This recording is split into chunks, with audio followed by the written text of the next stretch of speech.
شاب ايطالي متهور نفذ اكبر عمليه سرقه في العالم، سرق اكتر من 60 مليون دولار في عمليه واحده، والشرطه قعدت تدور عليه سنين وما وصلتش لحاجه. يوم 16 يناير سنه 1972 فاليريو فيتش كان عنده 17 سنه، وفي اليوم ده تحديدا ساعد واحد صاحبه انه يفجر برج محطه تلفزيون في قريتهم الصغيره اللي في شمال ايطاليا واللي اسمها سكالي باسونو. فاليريو شاب من عيله محترمه جدا، والده واخوه الاتنين بيشتغلوا في المحاماه، ووالدته كان عندها محل ملابس. بس فاليريو ما كانش بيحب الروتين، وتاني يوم على طول بعد ما الشرطه اتاكدت انه شارك في التفجير راحوا بيته وقبضوا عليه. اتسجن فتره قصيره وبعدين طلع، بس بدل ما السجن يخليه يتوب ده علمه الاجرام اكتر، اصله مسجون مع شويه حراميه ونصابين هيطلع ايه يعني. والسجن بالنسبه له كان مدرسه دخلها طالب وطلع منها واخد دكتوراه في الاجرام، اتعرف على نصابين وحراميه كتير واتعلم منهم كل حاجه تخص السرقه والنصب، وتحول من مجرد شاب ما عندوش هدف لواحد بيحب السرقه، لانه كان مبهور جدا بالمجرمين اللي بيسرقوا ملايين ويهربوا. اول حاجه عملها بعد ما طلع من السجن قرر انه هيسرق مكاتب البريد اللي موجوده حواليه، وكان شغال بذكاء وعامل خطه محدش يتوقعها. يدخل المكتب معاه جورنال ومسدس، وبيخبي المسدس جوه الجورنال علشان محدش ياخد باله من السلاح اللي معاه، وبيقرب من الموظف ويقف قدام مكتبه وبهدوء كده بيهدده وبيقول له طلع كل الفلوس اللي معاك. والراجل بدون تردد بيديله الفلوس كلها، وفاليريو على طول بياخد الفلوس ويطلع بره لصاحبه وبيركب وراه على الموتوسيكل ويهربوا بسرعه. بس مع الوقت اتشهر جدا في منطقته وبقى معروف لدرجه ان لو حصل اي جريمه الشرطه بتشك فيه هو اول واحد، وفي الاخر مسكوه واتسجن لتاني مره. فاليريو استغل وقته في السجن واتعلم اكتر من المجرمين الكبار اللي جوه، ولما طلع في اواخر العشرينات من عمره بقى مجرم محترف. بس لما رجع لبيته عرف ان اسمه بقى موجود في قائمه اخطر المجرمين في المدينه، والشرطه لسه مش سايباه في حاله، واي جريمه بتحصل بيشكوا فيه وبيجيبوه وبيحاولوا معاه. ده غير انهم كانوا بيفتشوا بيته على طول. ساعتها فاليريو قرر انه لازم يهرب من ايطاليا كلها، وفعلا سافر لسويسرا وفتح حساب بنك هناك علشان يخبي فلوسه، واستعمل جوازات سفر مزوره ومحدش قدر يمسكه، لحد ما اخيرا قرر انه هيستقر في لندن عنده اصحاب ليه. بس المشكله هنا انه ما كانش بيعرف يتكلم انجليزي لدرجه انه ما يقدرش يطلب حتى فنجان قهوه، ومع ذلك قدر بسرعه انه يتاقلم على المكان بسرعه ويتكلم انجليزي زيهم بالظبط، وحرفيا ظهر بشخصيه جديده قدامه.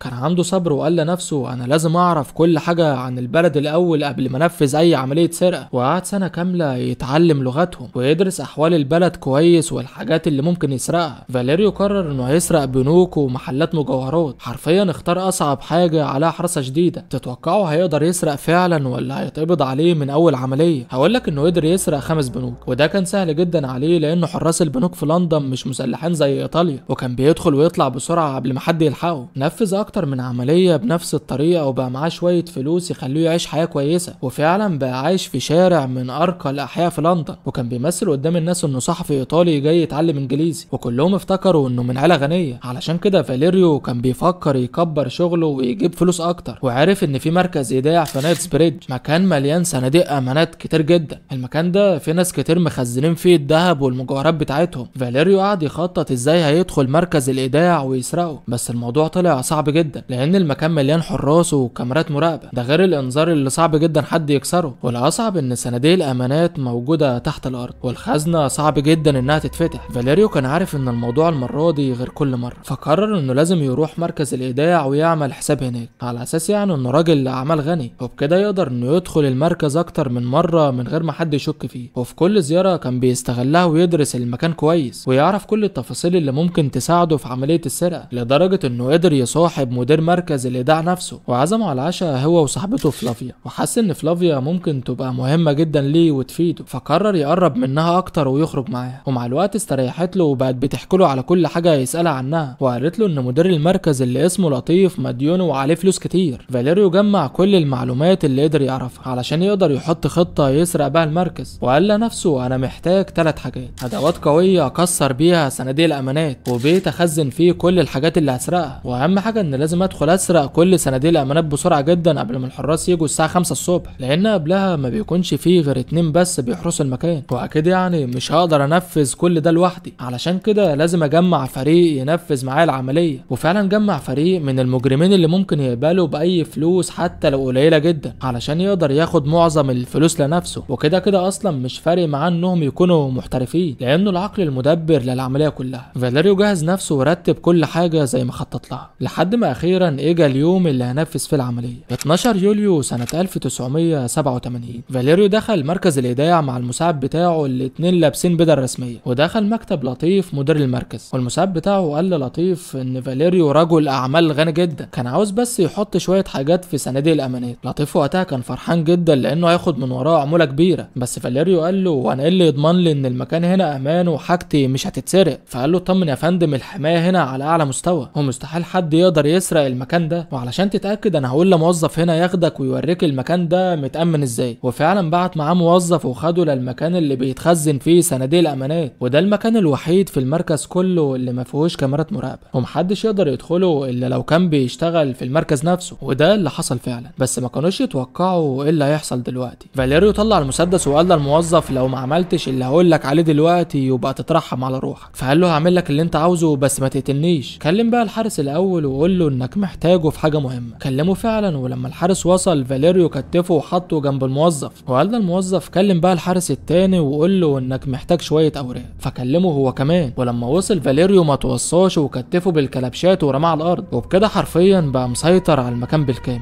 وطلع جهاز اللاسلكي علشان يتواصل مع بقى افراد العصابه اللي مستنيينه بره. كلمهم بس مفيش حد بيرد عليه، فقال للمساعد اللي جوه المركز خليك انت هنا راقب الحراس والموظفين، وطلع بنفسه الساعه 4 الفجر علشان يجيب بقى العصابه. واول ما وصلوا بداوا يشتغلوا على طول لان مفيش غير ساعه ونص والحراس يوصلوا، وبداوا يكسروا صناديق الامانات بالمطرقه الكبيره اللي معاهم، وحرفيا كل واحد فيهم شغال باقصى سرعته. ومع ان المركز فيه حوالي 5000 صندوق ما قدروش يفتحوا غير 120 صندوق بس قبل ما الوقت يخلص. وفاليريو لاحظ انه اتعور في صباعه بس ما اداش الموضوع اي اهتمام، اهم حاجه دلوقتي انه لازم يهرب بسرعه قبل ما يتكشف. وراح لمدير المركز اللي معاه واحد من العصابه وقال له انا عاوز اطلع من هنا بسرعه، لانه اكيد يعرف المكان كويس جدا بما انه مدير المركز. وفاليريو اداله فلوس مقابل مساعدته ليه، وفعلا لطيف قال له على كل حاجه. وبعدها فاليريو طلع بسرعه مع رجالته وحطوا الشنط اللي مليانه مجوهرات في العربيه اللي مستناهم بره، وهربوا بسرعه قبل ما حد يلاحظ حاجه. وخلاص دلوقتي الساعه بقت 5:30 والحراس اجوا فعلا ولقوا المكان فاضي ومفيش اي موظفين. قعدوا شويه يدوروا عليهم لحد ما لقوهم كلهم مربوطين ومحبوسين في اوضه، وساعتها فهموا ان في عمليه سرقه كبيره حصلت. والشرطه جت بسرعه والمحققين وبداوا يستجوبوا الموظفين كلهم والحراس بما فيهم لطيف المدير اللي اتصرف بهدوء تماما وكان ممثل بارع، لان اللي ما تعرفوش ان هو اللي نسق لكل حاجه من الاول. وجاب في اليوم ده موظفين جداد ما يعرفوش فاليريو لانهم ما شافوش قبل كده، ده غير ان لطيف بنفسه هو اللي عطل كاميرات المراقبه وقال ان في عطل فني حصل في النظام. حرفيا مفيش دليل واحد بيقول انه كان متفق مع فاليريو، والشرطه كانت مستغربه ازاي العمليه تمت بالسهوله دي، علشان كده شكوا ان اكيد في حد من جوه المركز متورط في عمليه السرقه، سواء شارك في العمليه نفسها او اداهم معلومات مهمه تفيدهم في السرقه، وده طبعا مقابل جزء من الفلوس. بس المشكله انهم مش عارفين يثبتوا اي حاجه، ما عرفوش حتى المبلغ المسروق يبقى كام بالظبط، بس قالوا انه تقريبا اكتر من 2 مليون دولار، والدليل الوحيد اللي لقوه كان بصمه صباع صغيره على دم. ومع ذلك لازم يتحركوا بسرعه قبل ما الفلوس تختفي. بس المفاجاه ان فاليريو كان هارب من البلد اصلا. وفي اليوم التاني كان الخبر انتشر في الجرايد كلها، الناس كلها اتصدمت من اللي حصل، وخصوصا اللي لهم فلوس في مركز الايداع، وعلى طول راحوا كلهم وقفوا قدام المركز وقالوا عايزين فلوسنا. والشرطه كانت بتستجوب كل واحد فيهم علشان يعرفوا المبلغ اللي اتسرق قد ايه. والعمليه دي اتسجلت كاكبر عمليه سرقه في العالم وقتها. حرفيا لندن وقتها كانت مقلوبه بسبب اللي حصل. اصل مش من السهل ان حد يسرق مركز ايداع في وسط مدينه كينجستون، لان المركز ده تحديدا كان فيه صناديق امانات لناس تقيله في البلد، اغنياء مشهورين ورجال اعمال وافراد كمان من العيله المالكه. وكل يوم كانوا بيقولوا ان المبلغ اللي اتسرق اكتر من اليوم اللي قبله، لانهم قعدوا 4 ايام علشان يعرفوا المبلغ اللي اتسرق كام بالظبط. وقالوا في الاول ان المبلغ اللي اتسرق حوالي 5 مليون دولار، وبعدها بيومين قالوا انه 40 مليون دولار من فلوسه ومجوهراته وسبائك ذهب. ومن اغلى الحاجات اللي اتسرقت كانت الماسه 22 قيراط للعيله المالكه لشركه مرسيدس، قيمتها لوحدها كانت 5 مليون جنيه استرليني. والشرطه كانت عارفه ان دي اكبر عمليه سرقه مسلحه في التاريخ الحديث، واشتغلوا ليل ونهار وحققوا مع الناس كلها، وفي الاخر وصلوا لنفس النقطه. العمليه دي علشان تتم لازم يكون في حد ساعدهم من جوه المركز، وبداوا يدوروا على صاحب بصمه الدم اللي لقوها في موقع الجريمه. دوروا كتير في السجلات الجنائيه لحد ما وصلوا للي عمل كده، وعرفوا انها بصمه شاب ايطالي اسمه فاليريو فيتش. المحققين وقتها بداوا يدوروا في حياه الشخص ده، واكتشفوا انه متهور وممكن يعمل اي حاجه. ولما شافوا انه عايش في فيلا فخمه وعنده عربيه غاليه جدا، قالوا انه اكيد قرب من اي بنت شغاله في المركز، واكيد انبهرت بالفلوس اللي معاه وقدر ياخد منها معلومات عن المركز من غير ما تحس. فاليريو كان لسه مكمل لعبته بذكاء، والشرطه البريطانيه بدات تفتش كل شبر في انجلترا